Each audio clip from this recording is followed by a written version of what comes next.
tetsy amin'ny palais des sports Mahamasina no notanterahina ilay etika ara-pivavahana lehibe izay no karakaray ny fiangonana FM foi ny ampitso tsara noho ny omaly. Io no loha hevitra izay napetraka izy ireo tao anatin'izany.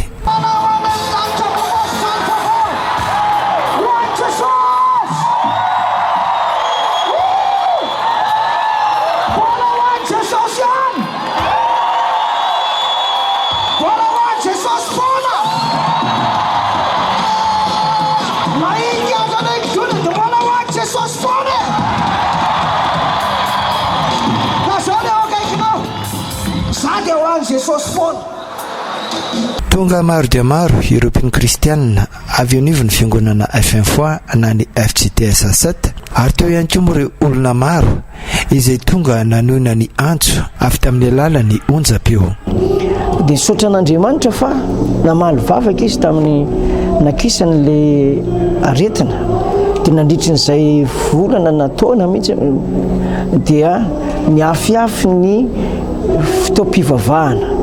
Raha misy ary dia olona 10 olona 5 araka ny lalàna izay navoakan'ny fanjakana. Ity koa zany hoe rapitso tsara ny maly.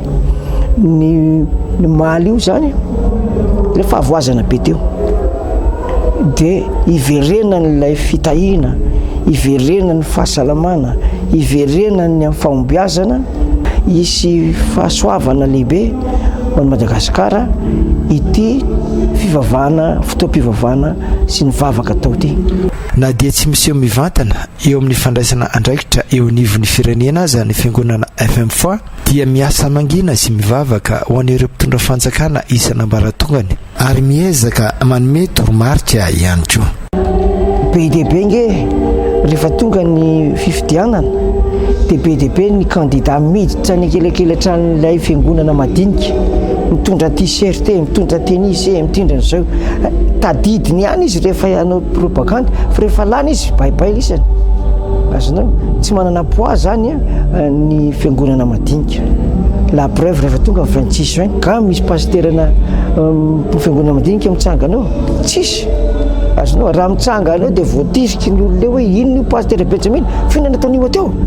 Mbola misy fanavakavahana eto Antananarivo na eto Madagasikara eo amin'ny lafiny fivavahana. Marary ny sasany satria olona ny FM foi olona 50 isaky ny sabata maraina, 50 sabata hariva, 50 amin'ny fiangonana anankiray.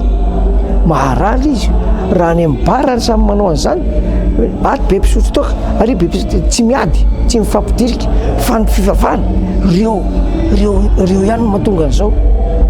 Marary kibony ary reo ihany mahatonga an'izany. Reraka mijery ny fiangonana madinika ny sasany izay nefa ny mivavaka ho an'le olona reraka io fampivavahina reo mba ho sitrana. Izany ny anjaranay. Mandritra ny 2 andro misesy moa ity hetsika fotoam-pivavahana izay nataon'ny fiangonana FM foi teto amin'ny palais des sports ny Mahamasina ity.